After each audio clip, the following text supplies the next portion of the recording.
नमस्कार। आज हम लोग मेटल्स यानी धातुओं की दुनिया में गोता लगाने वाले हैं। देखेंगे कि ये बेस मेटल्स और कीमती धातुएं आखिर हैं क्या और इनमें फ़र्क क्या है। और सबसे ज़रूरी बात, एक इन्वेस्टर के लिए ये जानना क्यों इतना इंपॉर्टेंट है। कभी सोचा ये? मतलब सोने की बात तो हर कोई करता है, उसकी चमक, उसकी कीमत, पर तांबे की बात उस तरह से क्यों नहीं होती? बस आज का हमारा पूरा डिस्कशन इसी सवाल के चारों ओर घूमेगा और इसका जवाब यकीन मानिए बेस और कीमती धातुओं के बेसिक फर्क में ही छुपा हुआ है। तो ठीक है, चलिए एकदम बेसिक से शुरू करते हैं।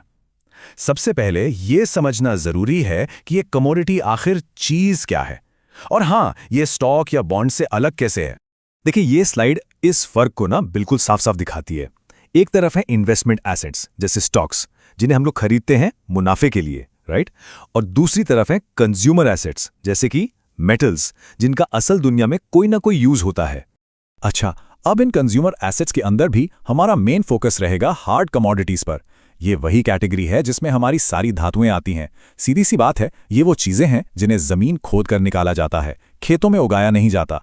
अब इन धातुओं को हम दो अलग अलग परिवारों में बांट सकते हैं। सोचिए, दो अलग अलग टीमें हैं, दोनों की पहचान, इकोनॉमी में उनका रोल, सब कुछ एकदम अलग है।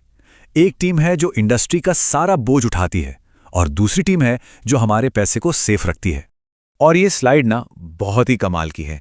ये बिल्कुल साफ कर देती है कि कैसे तांबे जैसे इंडस्ट्री के वर्कहॉर्स को सोने जैसे सेफ हेवन या कहें कि तिजोरी से अलग देखा जाता है। देखिए, बेस मेटल्स आमतौर पर मिल जाते हैं और फैक्ट्रियों की जान होते हैं, जबकि कीमती धातुएं, जैसा कि नाम से ही पता है, बहुत रेयर होती हैं और इन्वेस्टमेंट के लिए सबकी पहली पसंद होती हैं।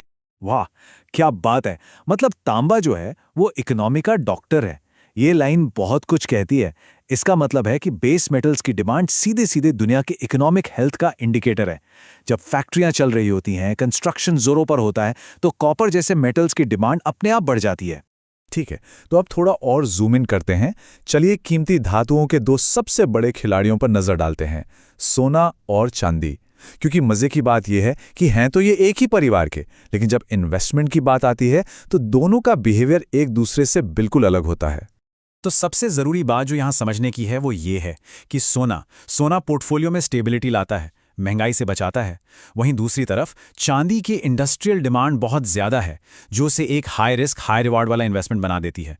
मतलब ग्रोथ का पोटेंशियल ज्यादा है तो रिस्क भी ज्यादा है। और ये चार्ट देखिए, ये चांदी की डबल पर्सनैलिटी को बिल्कुल साफ दिखा रहा है।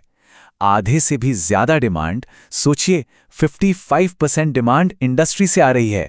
इसका सीधा मतलब ये हुआ कि चांदी की कीमत इकोनॉमी के उतार चढ़ाव के साथ साथ चलती है। तो अब जब हम इन सारे प्लेयर्स को समझ गए हैं, तो असली सवाल यह है कि एक इन्वेस्टर इस गेम में एंट्री कैसे ले सकता है। तो चलिए अब अपनी इन्वेस्टमेंट प्लेबुक खोलते हैं। तो मोटे तौर पर मेटल्स में इन्वेस्ट करने के तीन मेन रास्ते हैं। पहला, सबसे सीधा तरीका, फिजिकली सोना चांदी खरीदकर रख लेना। दूसरा, जो सबसे पॉपुलर है, मार्केट के जरिए ईटीएफ्स या माइनिंग कंपनियों के स्टॉक्स खरीदना। और तीसरा, जो एडवांस लेवल का है, फ्यूचर्स और ऑप्शंस ट्रेडिंग।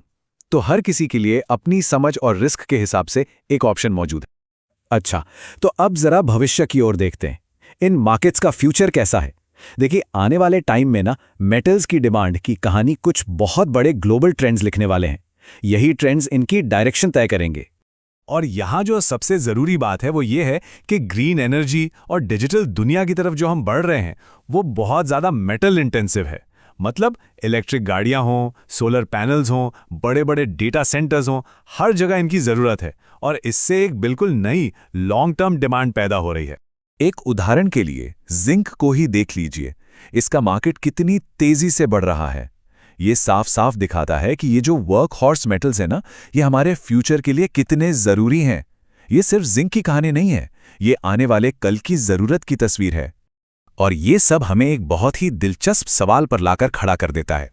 सोचिए, जैसे जैसे टेक्नोलॉजी हमारी दुनिया को बदल रही है, तो क्या आज के ये जो वर्क हॉर्स मेटल्स हैं वो कल के खजाने बन सकते हैं? क्या आज का तांबा या एल्यूमिनियम कल का सोना साबित हो सकता है? खैर, इसका जवाब तो आने वाला वक्त ही बताएगा। DGN Capital Management, your success our priority.